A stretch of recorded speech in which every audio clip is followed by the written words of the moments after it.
Hello again. Science, and indeed reason itself, are under assault from two different directions, one relating to race and the other gender. Critical race theory, which is an increasingly powerful influence in education from kindergarten to university, holds that objectivity is a white male racket and that it acts to devalue the experiences of black people and other minorities. Women too, often those belonging to minorities, have leapt on this bandwagon and hope thus to destroy the very basis of European science. I realise this is a bold claim, so let's see why I make it. During the 17th and 18th centuries, thinkers in Europe such as John Hume, I should say David Hume obviously, Immanuel Kant, John Locke and so on, came up with the then radical idea that everything should be accessible to reason and that we can work things out and establish truth by being rational and objective. This was a reaction to the prevailing idea of revealed religion, of course, that one simply had to accept some things because they were told to us by a higher authority.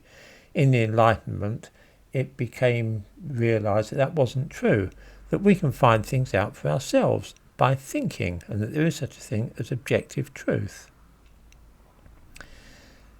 This doesn't suit a lot of black people and members of other minorities, and they believe that this way of thinking deliberately sidelines them and is part of a plot by white men to push them to one side.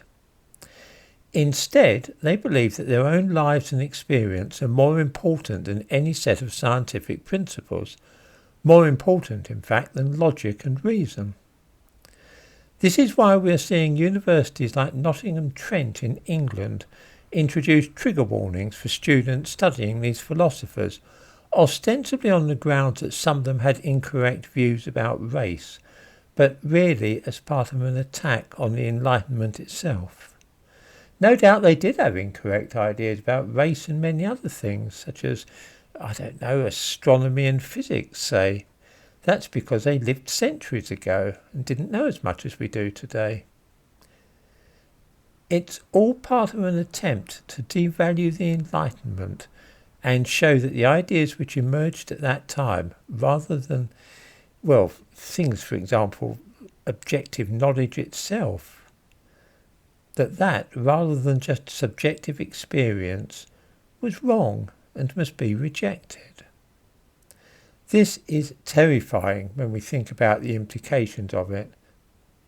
A new wave of mainly black people, are claiming that objective knowledge is impossible and that all we have are individual feelings and interpretations. Women are at the forefront of this movement, and such ideas are now spreading and contaminating areas of study like astronomy and cosmology. Here's an example of how this happens, and it's from this week's New Scientist. It will perhaps give us a concrete example of what I'm talking about here. It's a review for a book on a topic which particularly interests me. The book is called Before the Big Bang, and it's by an Albanian woman called Laura Massini-Houghton. The thesis is that the universe might have begun as a quantum fluctuation. Here is the problem, though. These strange findings, where are we now? In Before the Big Bang, the origin of the universe from the multiverse, cosmologist Laura Massini-Houghton tells the story of her own investigations with delightful intimacy. We see her childhood struggles in communist Albania, where her father was banished to labour camps for ideological crimes and her mother was encouraged to divorce him in order to stay in the family's home. Now, I'm interested in the origin of the universe, but not in hearing about the author's father and his problems. The idea that while reading Darwin's Origin of Species he would start telling us about his childhood and so on is grotesque. What on earth would that tell us about evolution? If we read Bertrand Russell's Principia Mathematica, we really don't care whether his mother divorced his father or why she might have taken such a step.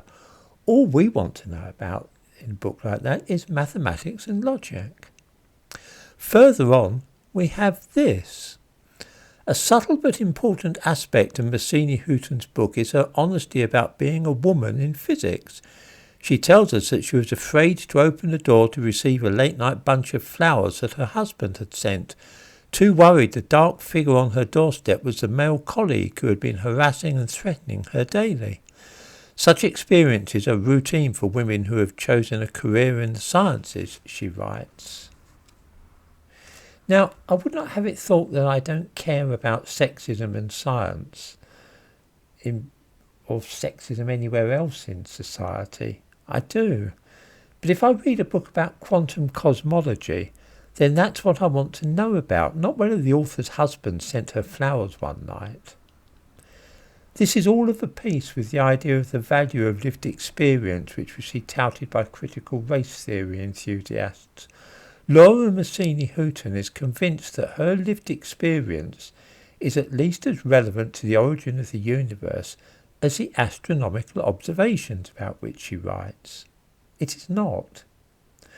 What we are seeing is an attack on science and reason, and an attempt to dismantle the scientific method and pretend that it's worthless. The very basis for our way of thinking in science, which has brought so many benefits, from antibiotics to mobile telephones and the internet, is under attack. We know what the scientific method, which originated in the Enlightenment, has achieved. It's all around us. But it's less clear what the lived experience of black and other minority ethnic women has contributed in the way of benefits to the world.